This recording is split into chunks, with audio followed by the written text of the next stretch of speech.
You may be in the prime of your youth and vigor, but your body belongs to this earth and it's corrupt and it cannot follow.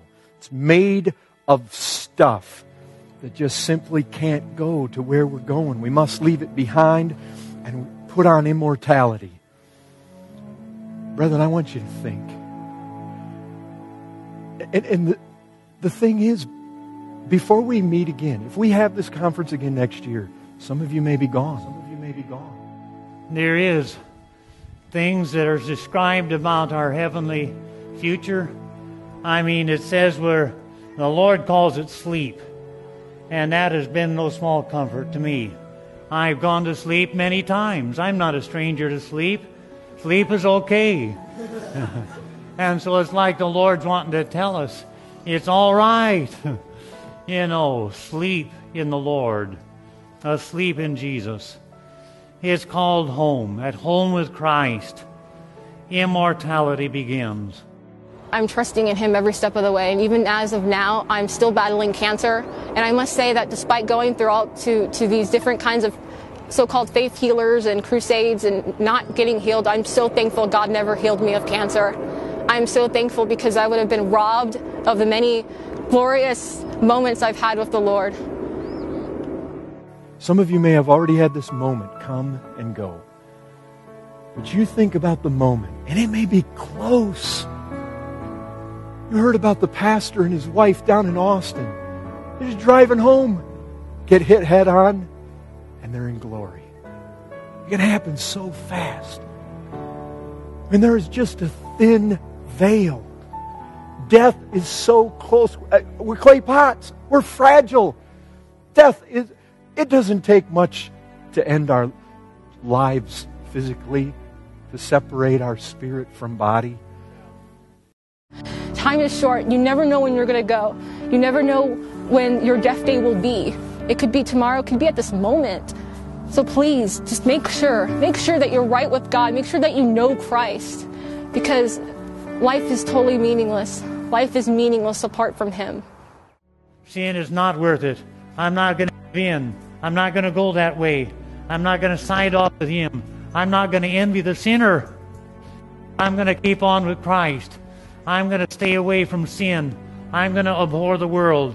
My citizenship is in heaven. I'm not going to be earthly minded. I'm going to live for Christ, live for eternity. My home's not here, it's there. Can you all say with me, we're happy to let Paul speak for us when he said it's our desire to be absent from the body and present with the Lord. Don't you desire that? To be rid of that, to be free. This is our hope. No more body of death, no more corruption, but purity, and that forever. Brethren, our sins are doomed. The death sentence is upon them. You may fight them today, but fight on in hope and be courageous, brother. The day is coming. That moment is coming. Take courage. Those sins you groan under now, that you wage war against now, that you fight and weep over now, they are temporary. Christ. He is everything for Him. All for Him. He deserves it all. He gets it all. I want to do all for Him. I want to be all for Him. I want to finish well. I want to be on the stretch for God. And you come to the end.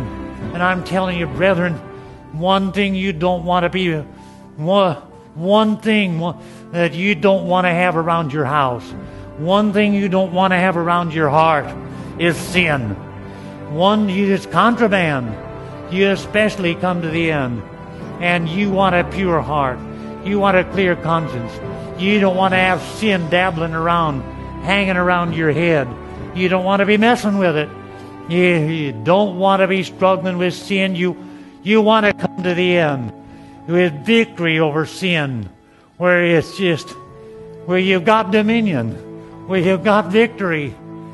We don't just put off this body and we're just done with sin. It says that we are going to be like Him.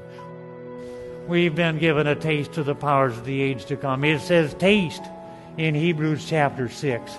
You better believe it. Just a taste.